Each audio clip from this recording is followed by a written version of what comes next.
नमस्कार मंडळी, महाराष्ट्रीयन मेजवानीमध्ये आपले खूप खूप मनापासून स्वागत। तर आज आपण गुढीपाडवा स्पेशल अजिबात तेलकट न होणारी टम्म फुगणारी खुसखुशीत अशी पुरी बनवतोय।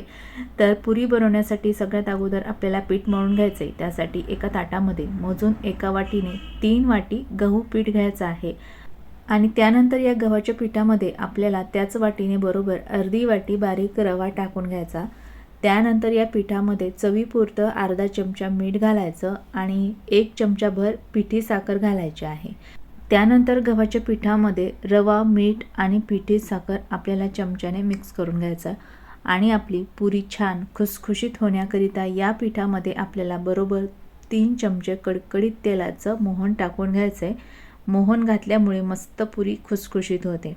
मोहन टाकून झालं की गरम तेल असल्यामुळे आपल्याला सुरुवातीला चमच्याने तेल पिठामध्ये मिक्स करून घ्यायचं आणि थोडंसं तेल थंड झालं की त्यानंतर हातानेच आपल्याला टाकलेले मोहन या पिठामध्ये हाताने चोळून या पिठामध्ये मिक्स करून घ्यायचे आहे।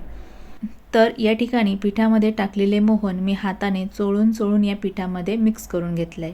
त्यानंतर या पिठामध्ये आपल्याला थोडं पाणी घालायचे आणि पुरी बनवण्यासाठी या ठिकाणी आपल्याला हे घट्ट पीठ मळून घ्यायचं आहे। तर या ठिकाणी पीठ मी मळून घेतलेलं आहे आणि मळलेलं पीठ बघू शकता, छान असं घट्ट पीठ मळून घ्यायचं आहे, म्हणजे आपली पुरी मस्त तयार होते। तर आता मळलेल्या पिठाच्या आपल्याला लगेच पुऱ्या बनवायच्या आहे। त्यासाठी या पिठामधून पुरी लाटण्यासाठी थोडंसं पीठ तोडून घ्यायचं। तोडल्यानंतर हे पीठ हातावर सॉफ्ट करून घ्यायचं। त्यानंतर हे पीठ आपल्याला दोन्ही हाताच्या मध्ये दाबून घ्यायचं आणि त्यानंतर पुरी लाटण्यासाठी पोळपाट बेलन घ्यायचं। पोळपाटाला थोडासा तेलाचा हात लावायचा, म्हणजे पोळपाटाला आपलं पुरीचं पीठ चिटकणार नाही। तर पीठ छान मळलं गेलं आहे, त्यामुळे तुम्ही बघू शकाल की पुरीसुद्धा एकदम छान लाटल्या जाते। तर इथे पुरी लाटून झाली आहे आणि लाटल्यानंतर बघू शकता पुरी खूप जाड नाही आणि खूप पातळ नाही, मीडियम थिकनेसची लाटून घ्यायची। त्यानंतर पुरीला एकसारखा आकार येण्याकरिता पुरी एखाद्या वाटीने कट करून घ्यायची। बघू शकता मस्त गोल गरगरीत पुरी तयार झाली। पुरी लाटून झाल्यानंतर पुरी तेलामध्ये तळून घेऊ। पुरी तळण्यासाठी कडकडीत तेल गरम करायचं आणि हाय फ्लेमवरच ही पुरी तळायची आहे। पुरी तेलामध्ये सोडायची आणि पुरी तेलावरती तरंगली की मस्त अशी झाऱ्याने ही पुरी तेलामध्ये दाबायची किंवा या पुरीवरती झाऱ्याने थोडं गरम तेल सोडायचं। त्यानंतर पुरीची बाजू बदलून घ्यायची आणि दुसऱ्या साईडने सुद्धा ही पुरी तळून घ्यायची।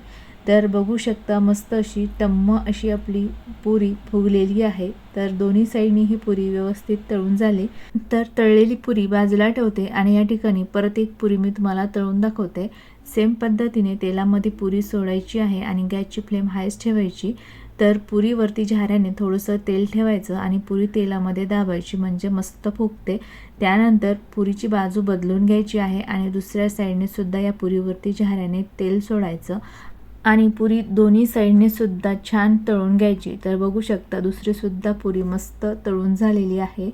तर सेम पद्धतीने या ठिकाणी मी काही पुऱ्या तळून घेतलेल्या आहे आणि तळलेल्या पुऱ्या तुम्ही बघू शकता मस्त बलूनसारख्या टम्म फुगलेल्या आहे आणि अजिबात तेलकट सुद्धा झालेल्या नाही। खूप मस्त अशा पुऱ्या तयार झाल्या।